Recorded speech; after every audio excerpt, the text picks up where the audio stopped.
Audio Jungle.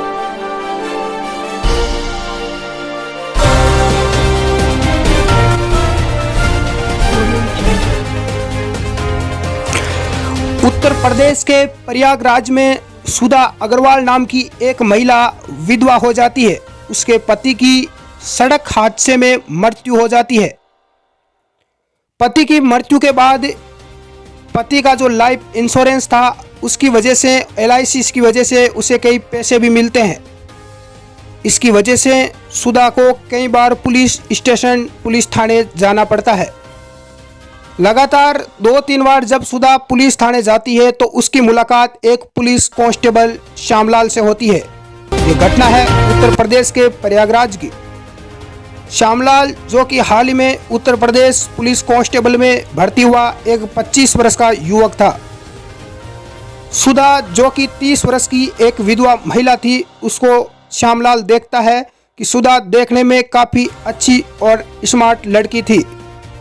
हालांकि सुधा के एक 3 वर्ष की बच्ची भी थी। श्यामलाल सुधा की कई बार मदद भी करता है। इस प्रकार से दोनों के बीच में बातचीत शुरू होती है और एक दूसरे के मोबाइल नंबर शेयर किए जाते हैं। घटना यहीं से शुरू होती है। श्यामलाल एक रात सुधा को व्हाट्सएप के जरिए मैसेज करता है और उसे फ्रेंडशिप करने की बात करता है। हालांकि सुधा एक बार मना कर देती है, लेकिन पति की मृत्यु के बाद सुधा अब अकेली हो चुकी थी। उसे भी किसी गैर मर्द की आवश्यकता थी। श्यामलाल दिखने में काफ़ी अच्छा था तो सुधा ने दूसरी बार श्यामलाल को SMS किया और उसे हाँ कर दिया। यहीं से उनकी कहानी शुरू हो जाती है।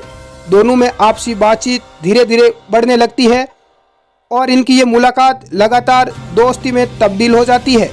यहीं तक मामला रुका नहीं। एक दिन की बात है, सुधा अपनी बेटी के जन्मदिन के उपलक्ष्य में श्यामलाल को अपने घर बुलाती है। श्यामलाल को इसी दिन का इंतजार था। श्यामलाल बिना सोचे समझे रात की 9 बजे सुधा के घर पहुंचता है तो वो देखता है कि उसकी बेटी का जन्मदिन नहीं था, बल्कि उसकी बेटी नींद में सो रही थी। सुधा जो कि रसोई घर में काम कर रही थी। श्यामलाल बाहर जाकर बरामदे में चेयर के ऊपर बैठ जाता है। तभी सुधा अंदर से आती है और श्यामलाल की जांघों पर बैठ जाती है। तभी श्यामलाल समझ चुका था कि अब सुधा भी उसके प्यार में पागल हो चुकी है।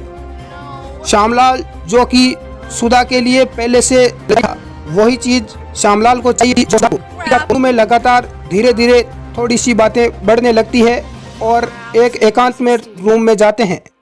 अब सुधा का बेडरूम होता है और एक तरफ श्यामलाल।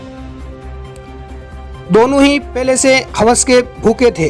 दोनों के बीच में नाजायज गैर संबंध बनाया जाता है और शारीरिक संबंध बनाने के बाद लगभग रात के 12 बज चुके थे। अब श्यामलाल सुधा के घर से वापस अपने रूम पर लौट जाता है।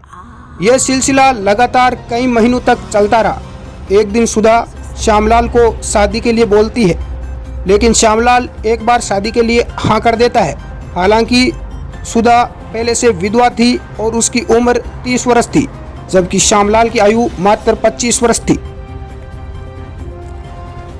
कुछ समय बीता गया। श्यामलाल कांस्टेबल से अब SI सब इंस्पेक्टर बन चुका था। उसका प्रमोशन हो चुका था, लेकिन श्यामलाल ने अब सुधा को शादी करने से इनकार कर दिया।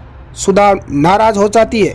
एक दिन श्यामलाल के रूम पर आती है और उसी के रूम पर जहर खा लेती है।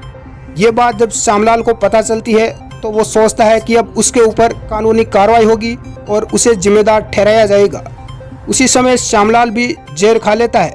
हालांकि मौके पर ही दोनों को हॉस्पिटल ले जाया जाता है और दोनों की जान बच जाती है, लेकिन मामला अभी पुलिस थाने में पहुंच चुका था।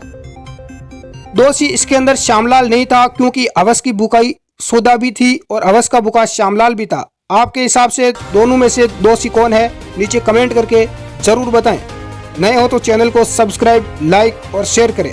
धन्यवाद।